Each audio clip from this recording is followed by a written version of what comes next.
Welcome to my channel. আজকে class 8-এর lesson 13 the man who planted trees এই গল্পটি পড়াবো। তোমরা যারা চ্যানেলে প্রথম এসেছো তারা চ্যানেলটিকে সাবস্ক্রাইব করে দিয়ে বেল বাটনটি টিপে দিও। The man who planted trees এটা লেখা হচ্ছে জন জিওনোর। প্রথমে লেখক জন জিওনোর সম্পর্কে জেনে নেওয়া যাক। জন জিওনো 1895 to 1970 was a French author who wrote works of fiction mostly set in the Provence region of France. জন জিওনো জন্মেছিলেন 1895 সালে এবং তিনি মারা যান 1970 সালে। তিনি ছিলেন একজন ফরাসি লেখক যিনি উপন্যাসধর্মী রচনা লিখেছিলেন, যেগুলির বেশিরভাগেরই পটভূমি ছিল ফ্রান্সের প্রভেন্স অঞ্চল। His most noted works are the horseman on the roof, two riders of the storm etcetera. তার বিখ্যাত রচনাগুলির মধ্যে উল্লেখযোগ্য the horseman on the roof, two riders of the storm ইত্যাদি। The present text is adapted from his famous work of the same name which has been translated into English by Peter Doyle. এই যে টেক্সটটা আমরা পড়তে চলেছি সেই পাঠ্যটি নেওয়া হয়েছে ওই একই নামে লেখা তার একটা বিখ্যাত রচনা থেকে, যেটি ইংরেজিতে ট্রান্সলেট করা হয়েছিল বা অনুবাদ করেছিল পিটার ডয়েল। এবারে টেক্সটটা স্টার্ট করছি। About 40 years ago I went on a long hike through hills absolutely unknown to tourists in that very old region where the Alps penetrate into Provence. প্রায় 40 বছর আগে আমি পায়ে হেঁটে একটা লম্বা ভ্রমণে বেরিয়েছিলাম, মানে হাঁটতে বেরিয়েছিলাম সেই সব পাহাড় গুহার মধ্য দিয়ে, যেগুলি সম্পর্কে পর্যটকেরা কিছুই জানে না, সেই পুরনো অঞ্চলে যেখানে আল্পস প্রবেশ করেছে প্রভেন্সে। আল্পস হলো পর্বতমালা আর প্রভেন্স হলো ফ্রান্সের পূর্ব দক্ষিণ দিকে একটা রাজ্য। It consisted of barren and monotonous lands. অঞ্চলটি ছিল একেবারে অনুর্বর এবং বৈচিত্র্যহীন ভূমি দ্বারা গঠিত। ব্যারেন মানে হচ্ছে অনুর্বর, শুষ্ক, নিষ্ফলা, অর্থাৎ যে জমিতে সেরকমভাবে কোনো ফসল ফলে না। আর মোনোটোনাস ল্যান্ডস মানে হচ্ছে বোরিং, একঘেয়ে, বৈচিত্র্যহীন ভূমিরূপ। নাথিং গ্রিউ দেয়ার এক্সেপ্ট ওয়াইল্ড ল্যাভেন্ডার। সেখানের অন্য সেরকম কিছুই জন্মায় না একমাত্র বন্য ল্যাভেন্ডার ছাড়া। I was crossing this country at its widest part and after walking for 3 days I found myself in the most complete desolation. আমি এই দেশের সবচেয়ে যে প্রসারিত অংশ বা চওড়া অংশ সেটা অতিক্রম করছিলাম এবং 3 দিন ধরে হাঁটার পর আমি দেখলাম যে পুরোপুরি একা আমি, অর্থাৎ আমি একা একাই এই পথ ধরে হেঁটে চলেছি। I was camped next to an abandoned village. একটা পরিত্যক্ত গ্রামের পাশে আমি শিবির করলাম। অ্যাবান্ডন্ড বলতে বোঝাচ্ছে একটা সময়তে সেখানে গ্রাম ছিল, কিন্তু সেখানে এখন গ্রামবাসীরা কেউই নেই, গ্রামবাসীরা সেই গ্রামটা ছেড়ে চলে গেছে, এই জন্য পরিত্যক্ত বলা হচ্ছে। অ্যাবান্ডন্ড ভিলেজ বা পরিত্যক্ত গ্রামের পাশে তিনি ওখানে তাঁবু খাটিয়ে থাকবেন বললে ঠিক করলেন। I had use the last of my water the day before and I needed to find মোর।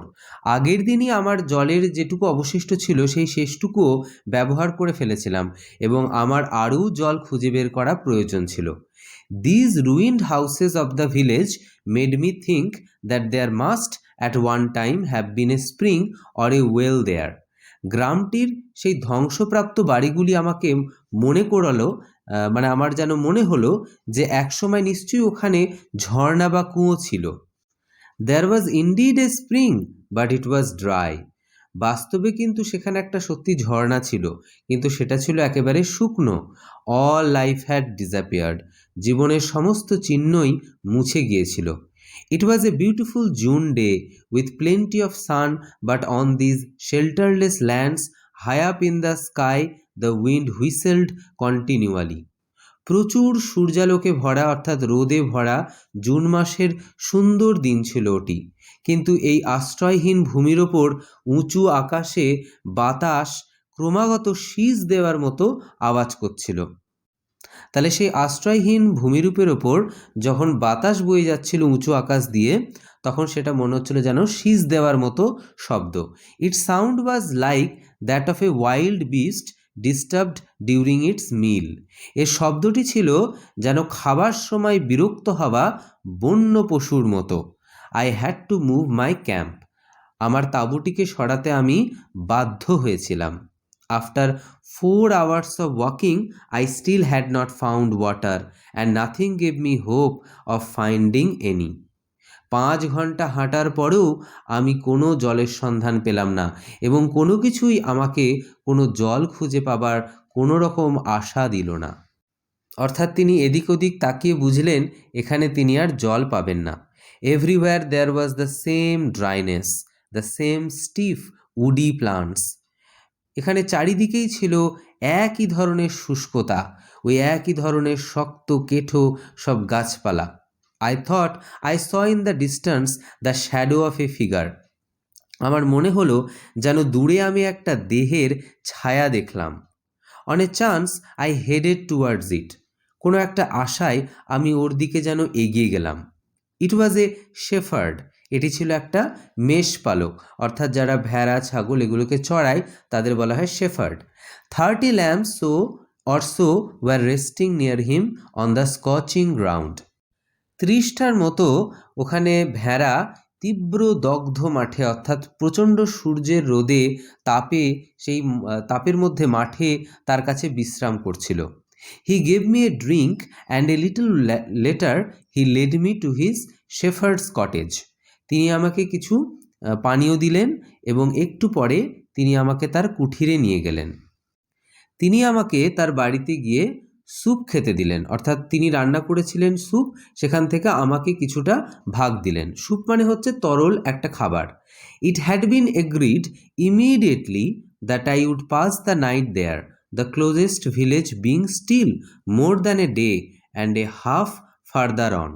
সঙ্গে সঙ্গে এটা ঠিক হয়ে গেছিল যে আমি সেই রাত্রিটা ওই শেফার্ডের বাড়িতেই কাটাবো, অর্থাৎ মেষপালকের যে কুটির সেখানেই কাটাবো, কারণ ওখান থেকে সবচেয়ে কাছের যে গ্রামটি ছিল আরও 1.5 দিনের পথ, অর্থাৎ 1.5 দিন হেঁটে যাওয়ার পর সেই পরের গ্রামটি রয়েছে। সুতরাং সেই দিনই ঠিক হয়ে গেল যে আমি রাত্রিটা ওই শেফার্ডের কুটিরেই কাটাবো। There are 4 or 5 villages dispersed far from one another on the flanks of the hills in this area. এই অঞ্চলে পাহাড়ের ধারে ধারে একে অপরের থেকে দূরে ছড়িয়ে ছিটিয়ে আরও অন্তত 4-5টা গ্রাম ছিল। They are inhabited by woodcutters who make charcoal. যে সমস্ত কাঠুরিয়া কাঠকয়লা তৈরি করে তারা ওই গ্রামগুলিতে বাস করে। The shepherd took out a bag and poured a pile of acorns out onto the table. তখন এই মেষপালকটি একটি ব্যাগ বার করলেন এবং সেই ব্যাগ থেকে টেবিলের ওপর অনেকগুলো অ্যাকর্নস অর্থাৎ ওক ফল ঢেলে দিলেন। He began to examine them one after another with a great deal of attention, separating the good ones from the bad. এরপর তিনি অত্যন্ত মনোযোগ সহকারে একটার পর একটা ওক ফল পরীক্ষা করতে শুরু করলেন এবং ভালো ফলগুলোকে খারাপগুলি থেকে আলাদা করলেন। When he had before him 100 perfect acorns, he stopped and we went to bed. যখন তিনি তার সামনে 100টা একেবারে পারফেক্ট নিখুঁত ওক বীজ পেলেন, অর্থাৎ ওক গাছের ফল পেলেন, তখন তিনি থেমে গেলেন এবং আমরা শুতে গেলাম। The company of this man brought me a feeling of peace. এই মানুষটির যে সঙ্গে আমি এই যে ওই রাতটা কাটিয়েছিলাম তাতে আমার একটা শান্তির অনুভূতি এনে দিয়েছিল। He gave me the impression that nothing could disturb হিম। তিনি আমাকে বুঝিয়ে দিলেন যেন কোনো কিছুই তাকে বিরক্ত করতে পারে না। I was intrigued and I wanted to find out more about this man. আমি খুব কৌতূহলী হয়ে উঠলাম এবং এই মানুষটির সম্পর্কে আরও জানার মনের মধ্যে একটা ইচ্ছা জাগলো, যেন আমার মনে হলো যে মানুষটির সম্পর্কে আরও কিছু জানা আমার উচিত। তাহলে ইন্ট্রিগড মানে হচ্ছে কৌতূহলী হওয়া। Before going out the next day he soaked in a bucket of water the acorns that he had so carefully chosen and counted.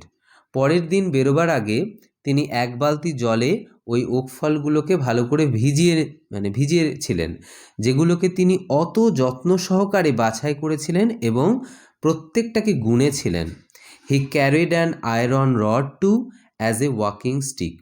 হাঁটবার ছড়ি হিসেবে ব্যবহার করার জন্য তিনি একটি লোহার রডও সঙ্গে নিয়েছিলেন। He invited me to come along with him. তিনি আমাকে তার সাথে যাবার জন্য আমন্ত্রণ জানিয়েছিলেন। Having arrived at the place he had been heading for, he began to pound his iron rod into the ground.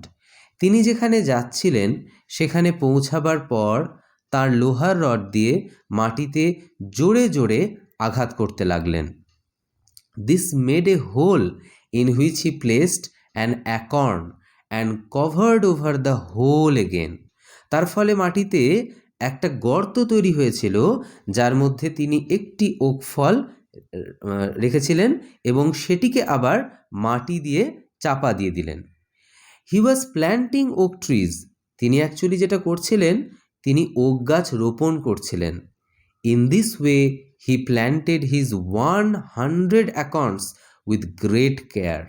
এইভাবে খুব যত্নের সাথে তিনি ওই 100টা ওক গাছের বীজ, যেগুলো তিনি আগের রাতে খুব যত্ন সহকারে গুনে ভিজিয়ে রেখেছিলেন, বাছাই করেছিলেন, সেই সমস্ত ওক গাছের বীজগুলোকে তিনি বপন করলেন।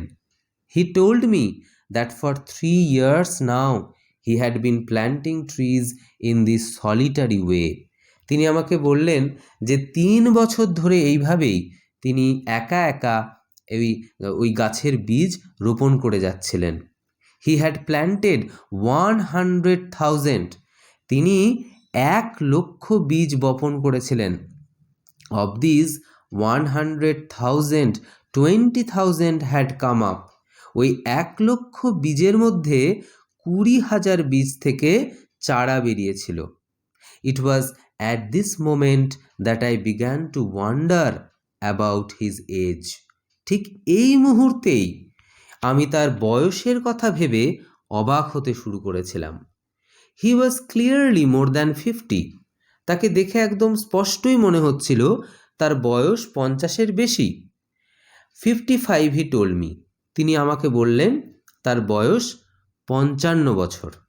His name was এলজেয়ার্ড বুফিয়ার। তার নাম ছিল এলজেয়ার্ড বুফিয়ার। He had owned a farm in the plains where he lived most of his life. তার একটা খামার ছিল সমতলে, যেখানে তিনি তার জীবনের বেশিরভাগ সময়টাই কাটিয়েছিলেন।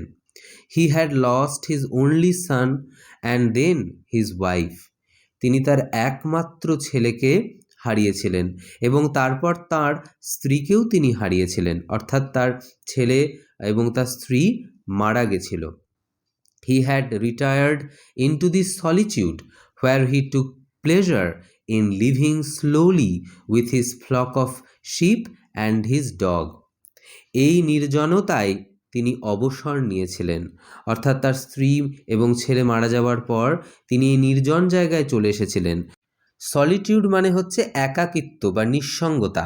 তিনি এই নির্জন জায়গায় চলে এসেছিলেন এবং এখানে তারপর থেকেই বাস করছেন, যেখানে ধীর জীবনযাত্রায় তিনি তার ভেড়ার দল এবং কুকুরের সঙ্গে আনন্দ খুঁজে পেয়েছিলেন।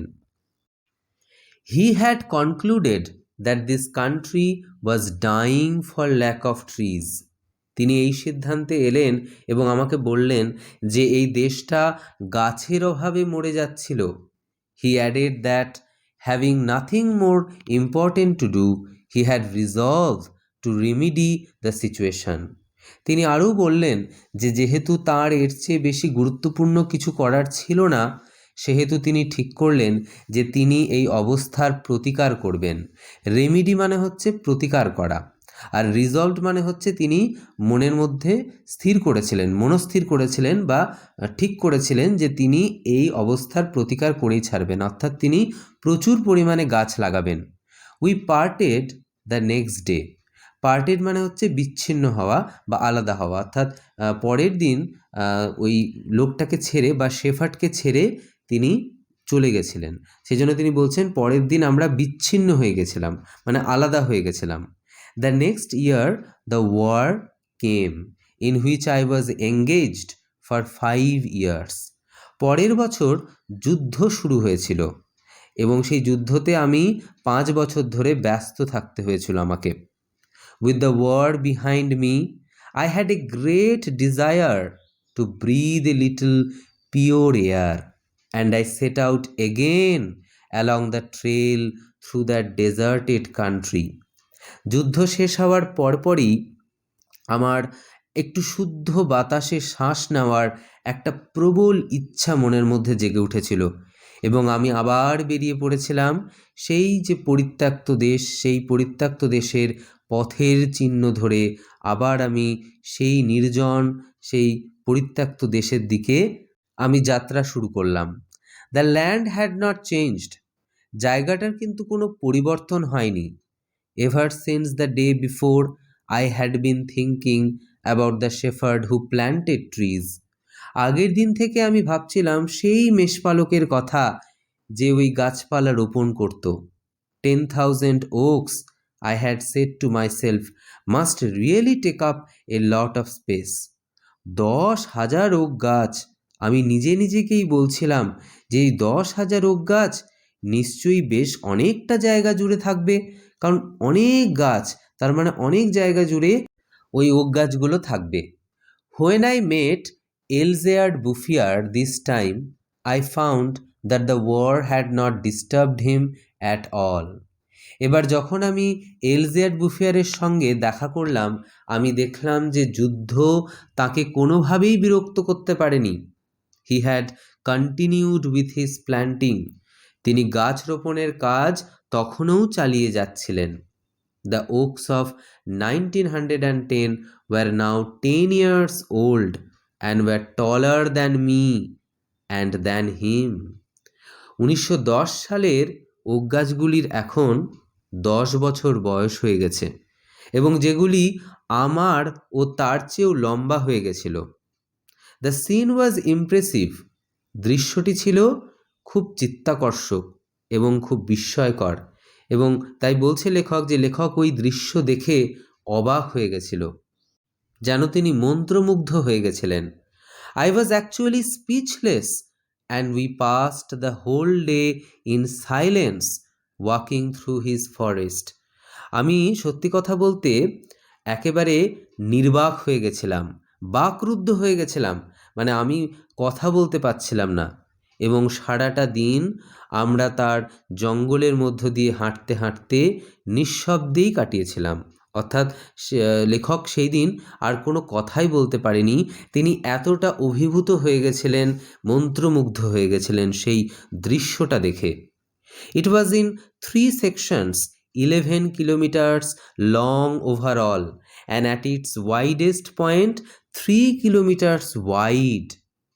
এবং তিনি বললেন যে সেটা ছিল সামগ্রিকভাবে 11 কিলোমিটার দীর্ঘ, অর্থাৎ 11 কিলোমিটার লম্বা, এবং প্রশস্ততম অংশে 3 কিলোমিটার চওড়া বা প্রশস্ত। এই যে জঙ্গল, এই জঙ্গলের 3টি অংশ ছিল, অর্থাৎ 3টে সেকশনে ভাগ করা ছিল। When I considered that this had all sprung from the hands and from the soul of this one man without technical aids, it struck me that men could be as effective as God in domains other than destruction।